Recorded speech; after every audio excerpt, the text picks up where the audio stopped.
My name is Michael Hallsworth. I'm Managing Director of the PeopleScience team in North America. My favourite food are crumpets, which you can't get very easily in the US. PeopleScience team is a social purpose company. We were originally part of the UK government. We spun out of government in 2014. Now effectively we're a consulting firm that works predominantly with the public sector, but also just generally to solve challenges with behavioural science. So my talk today was one I've been meaning to give for a while actually. It's made up of a series of observations which have kind of bothered me over the years. And it was times when we've been working to make messages salient or attractive or attention-grabbing in the public sector, and sometimes they just backfired. We put an image in there which would attract people's attention, but in fact the boring formal letter did better.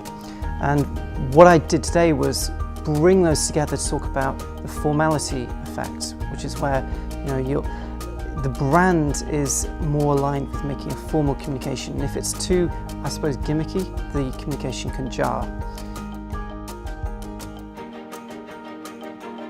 So I think people may expect the public sector to be more formal, not to use certain approaches, and that's fine. If you like, in marketing terms, that's a particular brand. And what you've got to use then is apply the general principles from behavioural science around making things clear, and work with the brand so that the communication works for people, but you don't go too far and make it too over the top, I suppose. In terms of challenges, there's definitely an ongoing question about how long do these effects last? We tend to talk about experiments that are a particular point in time. We don't often talk about what comes afterwards, or what happens when people are exposed repeatedly to the same message, which is a slightly different issue. I feel like there's a bit of a problem there.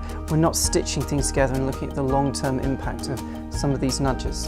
In terms of opportunities, I think there's a really interesting opportunity around networks. So we often focus on individuals too much and trying to convince the person out there from us to you. But the real win, I think, is when you can help people transmit a behaviour to others. So you only have to do influencing once and then others transmit it amongst their networks.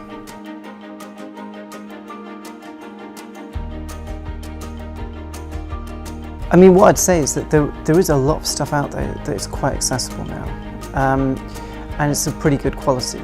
So I think that the really good thing is that most people can now access enough information to get the basic concepts, and then you've got a choice about, do you bring someone in who's more expert, or try and build your own capability over the long term?